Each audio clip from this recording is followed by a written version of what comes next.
Bismillahirrahmanirrahim. Assalamualaikum warahmatullahi wabarakatuh. Para sahabat sekalian, kita masih di dalam kuliah teknologi seri ICT 4D yang pada kesempatan hari ini kita akan membahas mengenai bagaimana langkah kita di dalam mengorkestrasi pengembangan solusi teknologi informasi pada konteks ICT 4D agar kemudian teknologi yang kita perkenalkan kepada sebuah usaha development di masyarakat itu betul-betul memiliki satu impact. Ada beberapa hal yang kemudian nanti perlu untuk kita pahami bersama-sama di dalam kemudian kita melakukan penyelenggaraan atau pengelolaan pengembangan solusi teknologi informasi. Ada sebuah pertanyaan yang menarik. Bagaimana kemudian keberadaan teknologi informasi dan komunikasi itu betul-betul bisa menumbuhkan satu pengembangan, memunculkan satu gerakan, memunculkan satu movement, memunculkan satu geliat di dalam sebuah masyarakat yang biasanya kemudian kita berbicara ICT 4D pada konteks underdeveloped communities, underdeveloped countries, negara-negara yang kemudian dia memiliki satu situasi yang tidak sebagus negara yang lain atau masyarakat yang lain.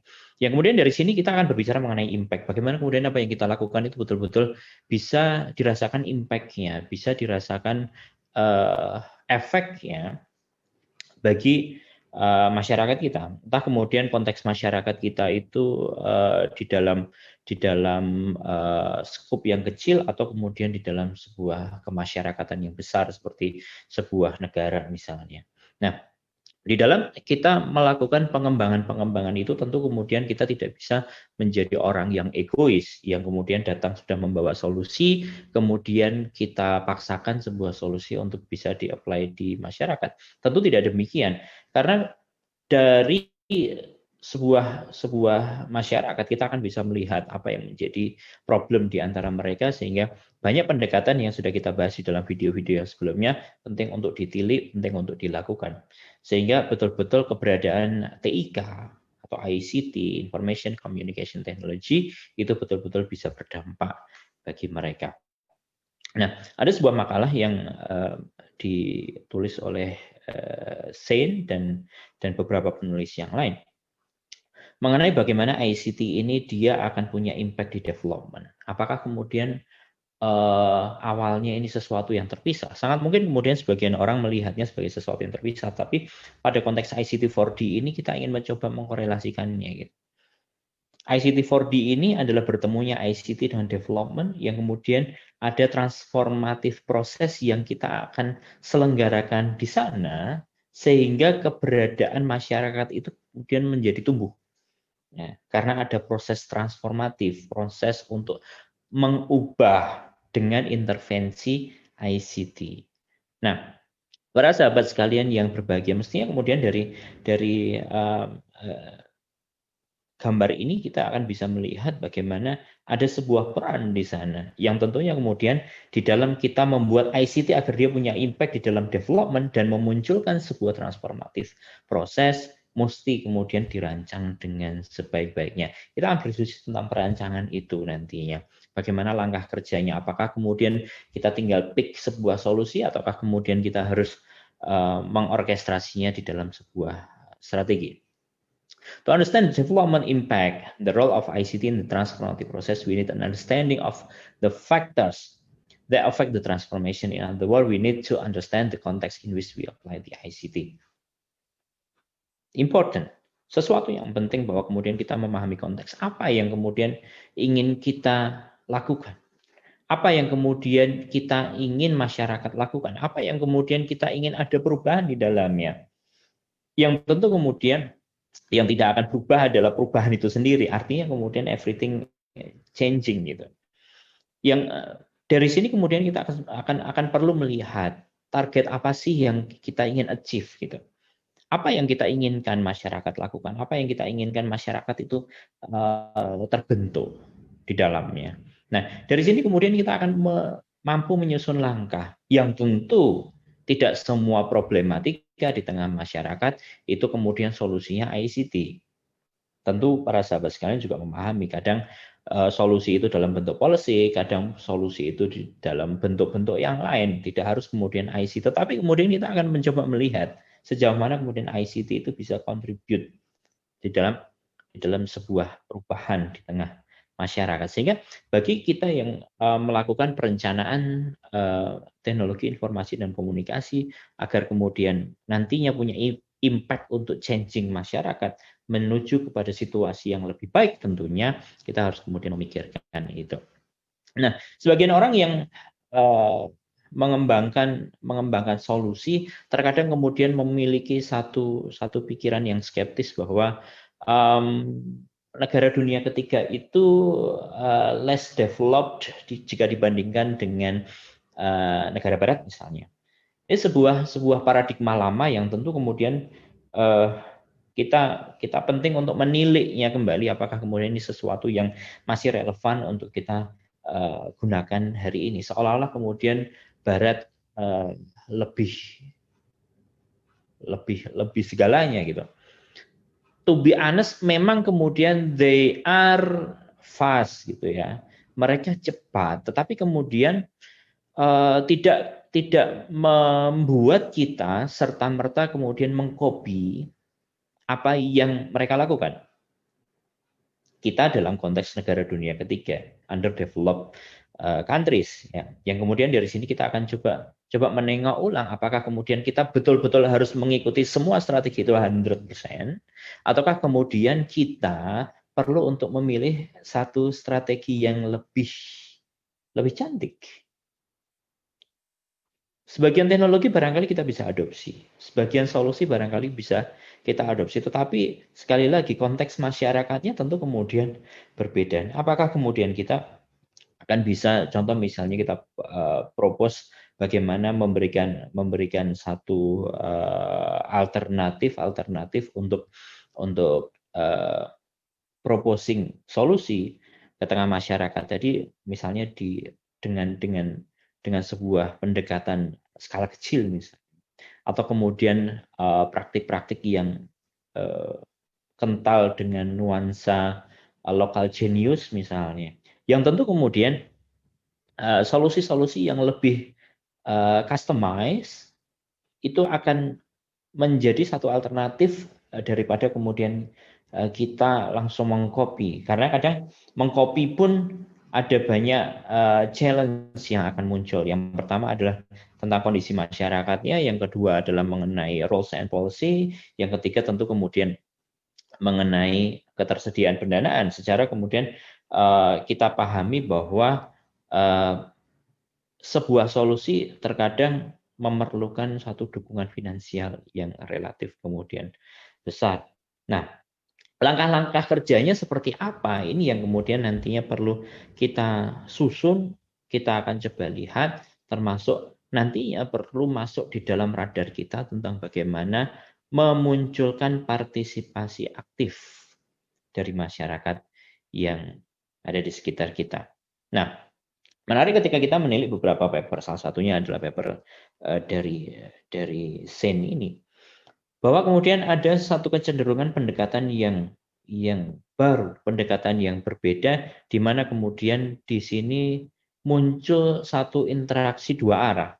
Tidak hanya kemudian dari less developed country atau underdeveloped country kemudian mengcopy dari Western gitu ya, tetapi kemudian muncul satu kolaborasi dua arah.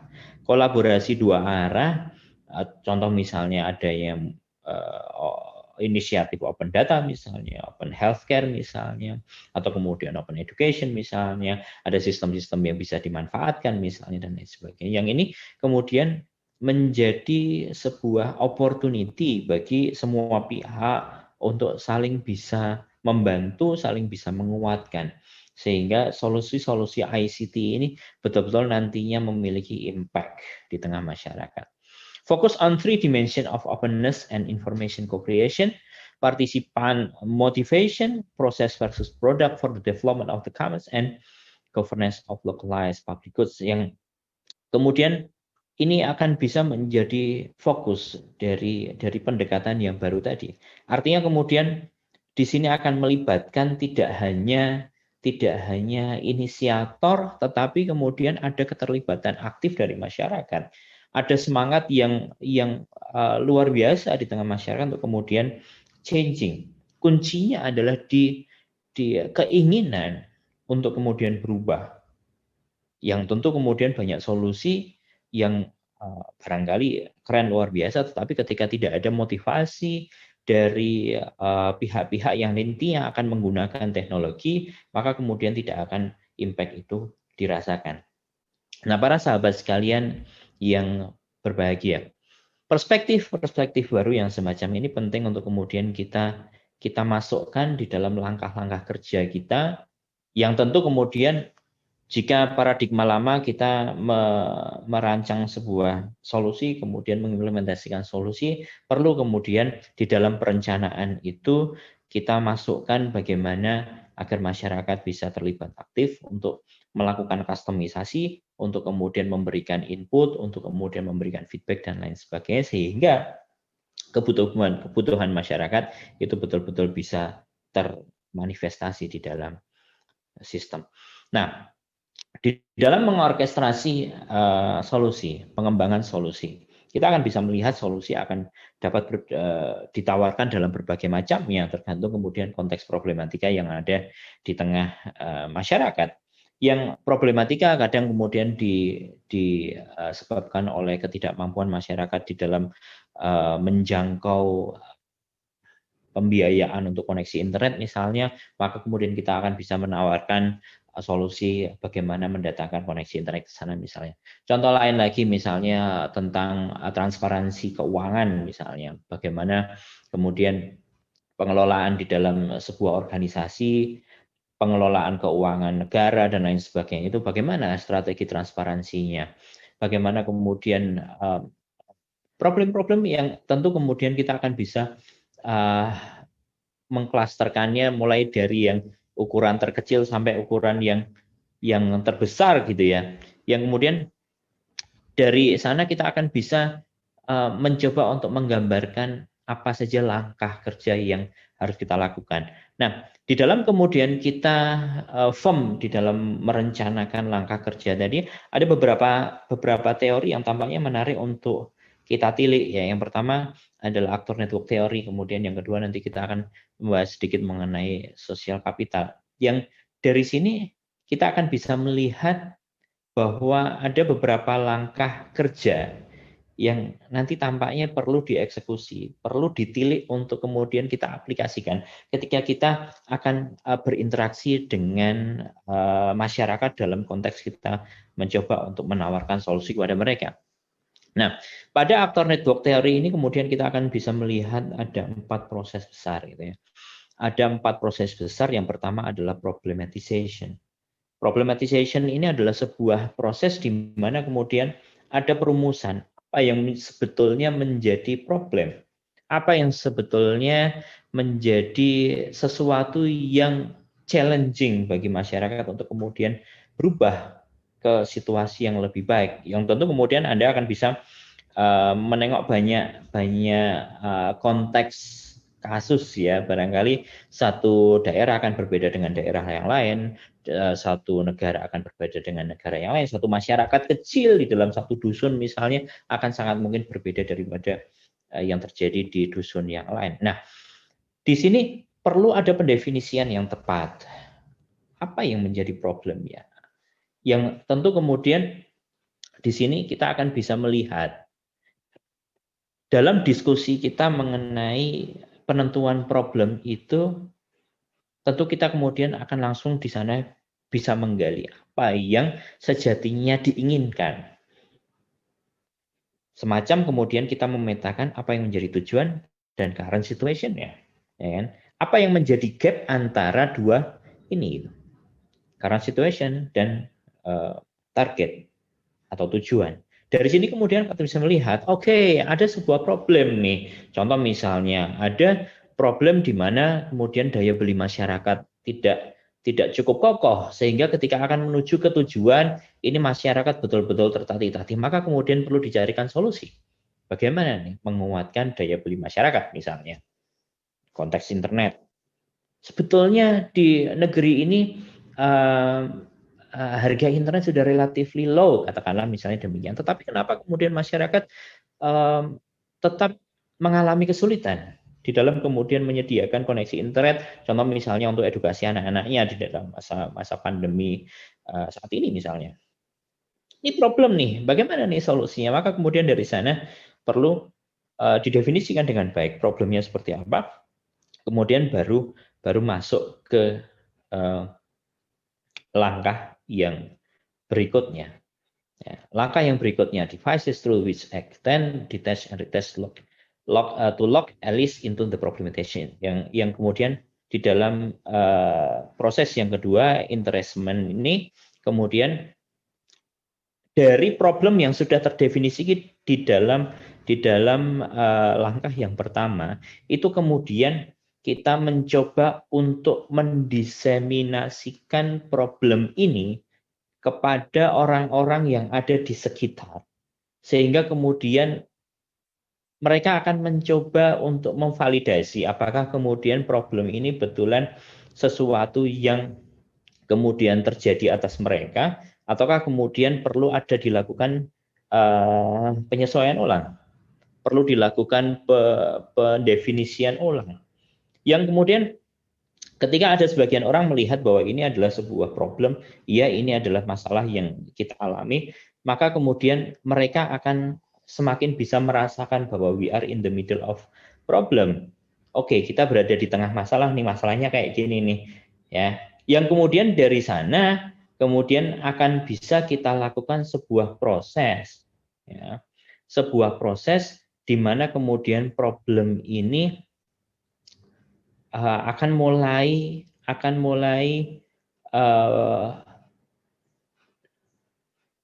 dirasakan oleh lebih banyak orang, yang artinya kemudian lebih banyak orang nanti akan melihat bahwa problem ini harus segera ditawarkan solusi nih. Harus segera kemudian diberikan langkah-langkah kerja agar kemudian solusi ini akan bisa selesai. Nah, dari sini kemudian muncullah kebutuhan. Muncullah kebutuhan bagi semua orang untuk contribute, memunculkan lebih banyak orang untuk menawarkan solusi. Apa yang kemudian mereka akan bisa lakukan? Kalau di kita barangkali ada rasa memiliki, ya, ada sebuah rasa memiliki di antara aktor-aktor tersebut yang ada di masyarakat tersebut bahwa oh iya ya, kita memang bagian dari masalah itu ya. Bagaimana yang harus kita lakukan? Apa langkah-langkah kerja yang kemudian perlu kita lakukan, perlu kita pilih untuk kemudian menyelesaikan itu. Contoh misalnya kemudian muncul gerakan-gerakan di masyarakat untuk nantinya mencoba untuk memberikan solusi-solusi. Contoh misalnya ada konteks menarik di Jogja misalnya, ada sebuah kampung yang mencoba untuk memberikan warna teknologi ke dalamnya sehingga ada perubahan-perubahan impact secara ekonomi kepada masyarakat. Menarik. Yang dari sana kita akan bisa melihat bahwa ada rasa memiliki yang luar biasa di tengah aktor-aktor tersebut, orang-orang yang ada di sana, sehingga mereka akan memiliki waktu maintenance, mereka akan menyediakan sumber daya dari tengah-tengah mereka sendiri untuk kemudian memperbaiki problem yang barangkali dihadapi, mengembangkan teknologi yang sehari-hari mereka manfaatkan, dan seterusnya. Ini yang pertama, faktor network theory. Yang kedua adalah social capital. Yang dari sini kemudian akan bisa dilihat ya, apa saja modal yang telah dimiliki oleh masyarakat yang kemudian nantinya akan bisa berkontribusi di tengah-tengah masyarakat di dalam kemudian ICT ini bisa diimplementasikan di sana dan menjadi solusi. A more formal definition, social capital refers to the norms and network that enable people to act collectively. Jadi kemudian yang telah dimiliki oleh masyarakat itu apa saja diidentifikasi yang kemudian dari sana masyarakat akan tergerak, akan muncul sebuah gerakan bersama untuk proposing solution. Ya, jadi solusi bukan dari penyedia layanan, solusi bukan dari orang yang mengintervensi mereka, tetapi contoh misalnya muncul seorang peneliti gitu ya, seorang peneliti masuk ke sebuah masyarakat, solusi bukan dari peneliti, tetapi peneliti ini hanyalah orang yang mengorkestrasi segala potensi yang ada di tengah-tengah masyarakat itu sehingga kemudian betul-betul bisa menggerakkan mereka. Ada sebuah riset yang menarik tentang sebuah kampung di Yogyakarta. Anda bisa cek paper ini ya, dipublishnya di Jurnal Ilmiah Penelitian dan Pembelajaran Informatika. Anda akan bisa melihat bagaimana potensi atau sosial kapital yang telah dimiliki oleh masyarakat yang di dalam pengembangan ICT, Information Communication Technology, yang punya impact untuk development, langkah-langkah kerja yang semacam ini penting untuk kemudian nantinya dilakukan. Menyambung dari design thinking yang barangkali kita pernah diskusikan di video yang lain, bagaimana kemudian kita akan bisa berfokus kepada aktor-aktor.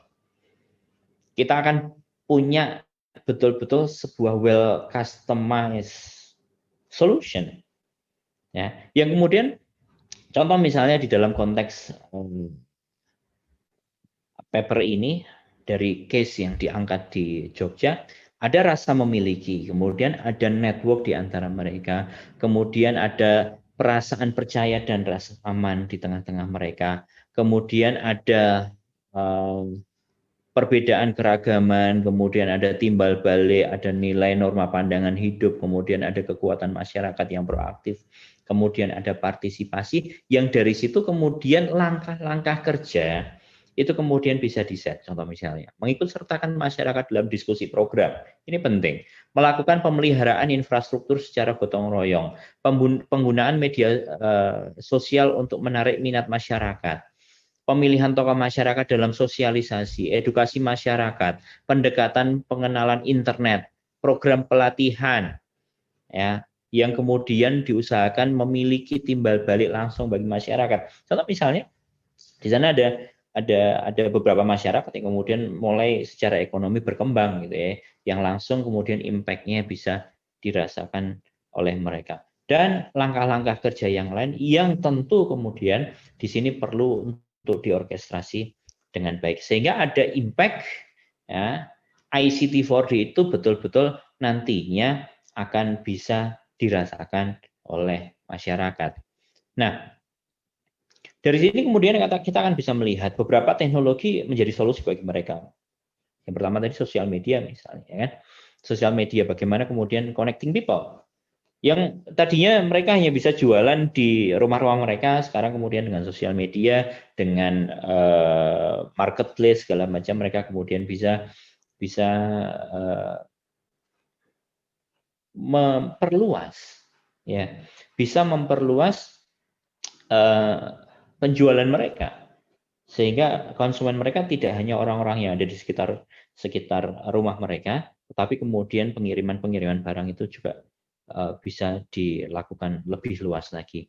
Nah, para sahabat sekalian yang berbahagia, sosial media sebagai sebuah solusi IT tentu kemudian perlu ditilik. Ya, apakah ini menjadi solusi untuk sebuah problem atau tidak? Dalam konteks ini betul-betul bisa dilihat, oke, dari modal yang ada, kemudian teknologi-teknologi tadi ternyata bisa kemudian digunakan untuk mendukung apa-apa yang menjadi potensi mereka. Sehingga kemudian secara ekonomi meningkat, kemudian secara pendidikan juga ada sebuah pergerakan ke arah positif, dan seterusnya, dan seterusnya.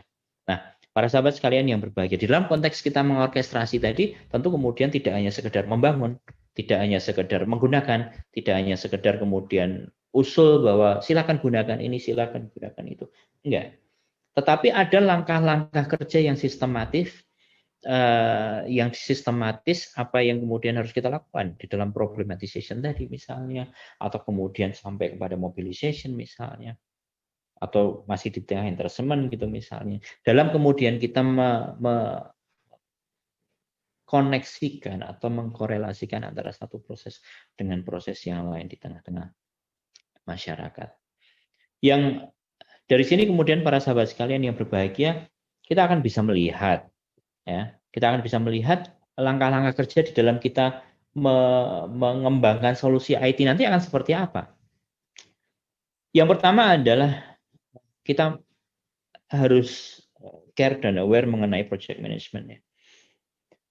Masuk ke masyarakat, interaksinya seperti apa yang akan kita bawa, apa yang kemudian harus kita dengarkan, apa yang kemudian harus kita susun, tentu kemudian ini penting untuk kita bicarakan. Nah, yang ini nanti akan berkaitan dengan apakah solusi yang akan kita bawa itu adalah solusi yang kita develop from scratch, betul-betul dari nol, atau kemudian kita menggunakan solusi-solusi yang komponen-komponen kita ambil dari tempat yang lain. Yang sangat mungkin kemudian ada sebagian komponen tertentu yang konteksnya akan relevan dengan tempat yang baru. Sangat mungkin. Yang artinya kemudian dari setiap komponen tadi akan bisa diorkestrasi, akan bisa disusun, akan bisa dikelola sehingga akan betul-betul menjadi solusi yang bagus. Sumber daya manusia. Siapa saja yang kemudian akan terlibat? Apakah kemudian nantinya akan ada developer? Apakah kemudian nantinya akan ada desainer? Apakah kemudian nanti akan ada sebagian dari masyarakat yang berpartisipasi aktif di dalam kemudian menjalankan langkah-langkah validasi misalnya? Apakah kemudian nanti perlu ada satu simulasi yang dilakukan oleh masyarakat menggunakan prototipe yang ditawarkan misalnya, dan seterusnya, yang termasuk di dalamnya pilihan-pilihan teknologi yang nantinya suitable, cocok bagi mereka. Ini 4 hal ini yang nantinya perlu untuk dibicarakan sehingga Anda sekalian ketika menjalankan riset-riset ICT 4D atau kemudian masuk ke masyarakat untuk menawarkan sesuatu, betul-betul dilihat apa yang menjadi kebutuhan mereka, libatkan mereka sebagai aktor di dalam pengembangan itu, sehingga betul-betul ketika riset itu selesai, ketika ICT itu betul-betul telah menjadi sebuah artefak atau produk, betul-betul nantinya akan bisa dimanfaatkan dengan baik. Sedikit introduction mengenai bagaimana kita mengorkestrasi pengembangan ICT untuk development agar betul-betul bisa memiliki impact. Sukses. Assalamualaikum warahmatullahi wabarakatuh.